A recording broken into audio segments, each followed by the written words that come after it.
गजा में जंग तो बंदूक और बारूद की हद तक खत्म हो गई, लेकिन जो जख्म इजरायली जेलों से रिहा होकर आने वाले फिलिस्तीनी कैदी अपने जिस्म और रूह पर लेकर वापस पहुंचे हैं, वो जख्म आज भी ताजा हैं। जब वो कैदी, जिनमें बाज बच्चे भी शामिल हैं, गजा के सरजमीन पर कदम रखते हैं तो इनकी नजरें मां को तलाश करती हैं। इनके चेहरे पर वो सब्र की झुर्रियां होती हैं जो उम्र से पहले आ गई। कोई 17 साल बाद अपनी मां को गले लगाता है तो कोई 10 साल के बाद सूरज की रोशनी में सांस लेता है। किसी ने जेल की कोठरी में बाप को खो दिया, किसी को छोटे बहन भाइयों की आखिरी शक्ल भी याद नहीं रही।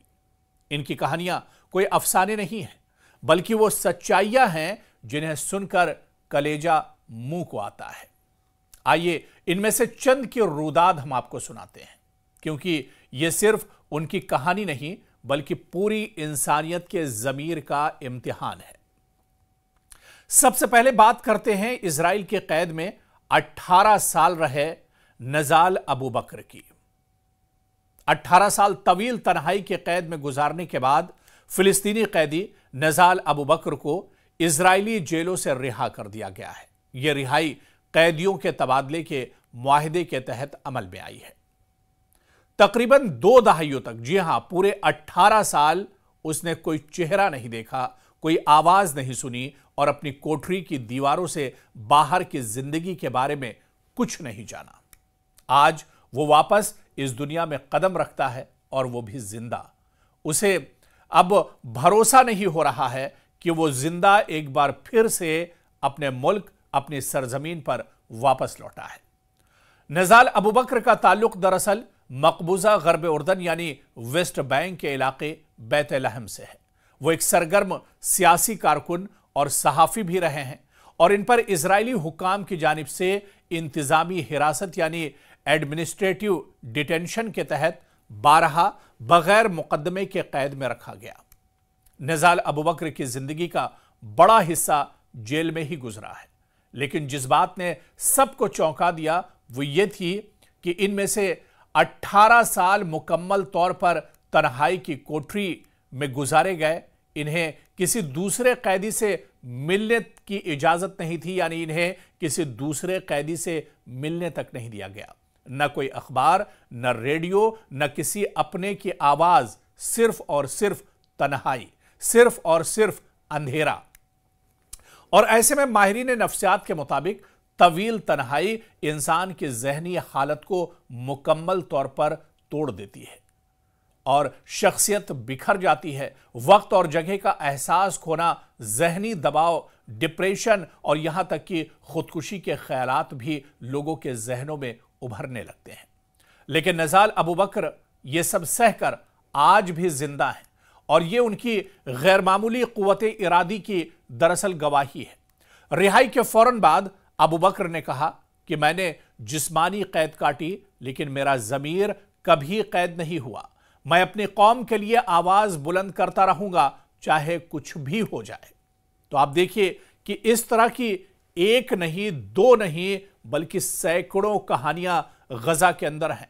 और जिस तरह से ये लोग एक लंबे इंतजार के बाद, बल्कि इन्होंने तो एक तरह से उम्मीद भी खो दी थी कि वो इजराइल की कैद से, इनकी सोबतों से, इनकी मुश्किलात से बाहर निकल पाएंगे और इनके हाथों और पैरों में जो बेड़ियां पड़ी हुई हैं वो कभी टूट भी पाएंगी। लेकिन जब मुआहिदा हुआ और गजा में जंगबंदी को लेकर जब एक तारीखी मुआहिदा हुआ तो उसके तहत इनकी एक तरह से रिहाई हुई है और ये वापस अपने घर को लौटे हैं।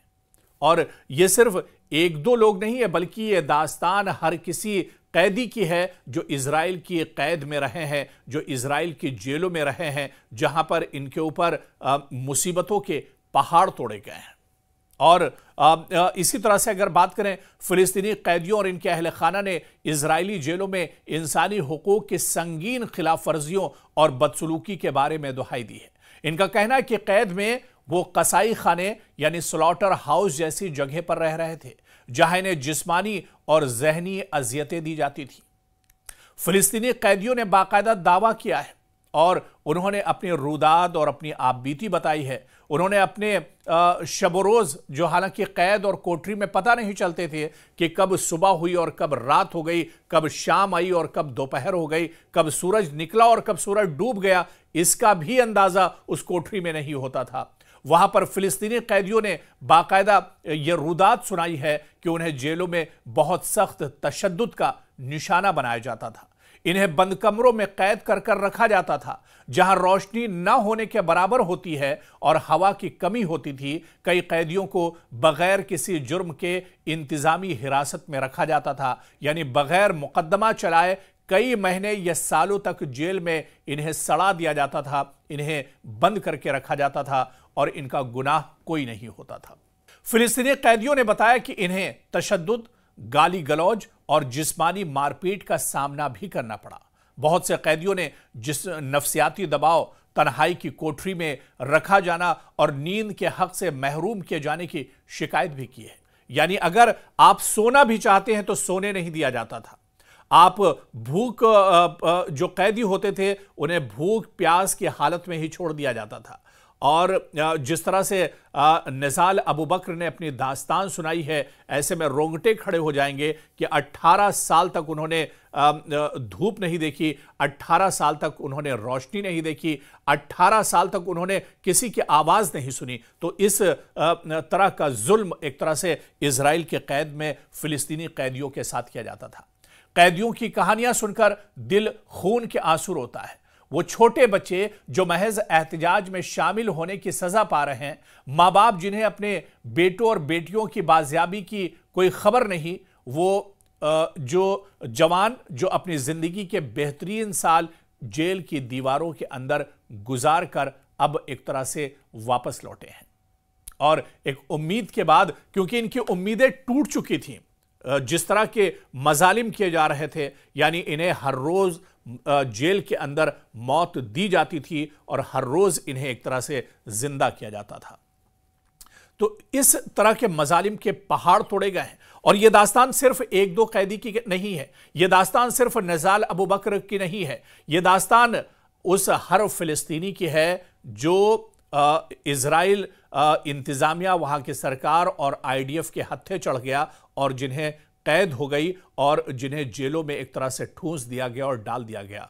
और ऐसे एक दो लोग या एक दो कैदी नहीं, बल्कि इनकी तादाद हजारों में बताई जाती है, क्योंकि जब मुआहिदे के तहत 20 इजरायली बंधकों को छोड़ा गया तो तकरीबन 1900 जो फिलिस्तीनी बंद थे, कोई 18 साल से, कोई 17 साल से, कोई 10 साल से और कोई 2 साल से, इस तरह लंबे अरसे से ये जेल की सोबतें एक तरह से झेल रहे थे। और इन्हें आखिरकार इस मुआहिदे के बाद, एक लंबी लड़ाई के बाद, एक लंबे जद्दोजहद के बाद, मुसीबतों का पहाड़ टूटने के बाद अब इन्हें एक तरह से राहत नसीब हुई है। और इसी वजह से अब ये अपने दर्द को एक तरह से साझा कर रहे हैं और एक नई उम्मीद के साथ कि आने वाला दिन इनके लिए बेहतर होगा।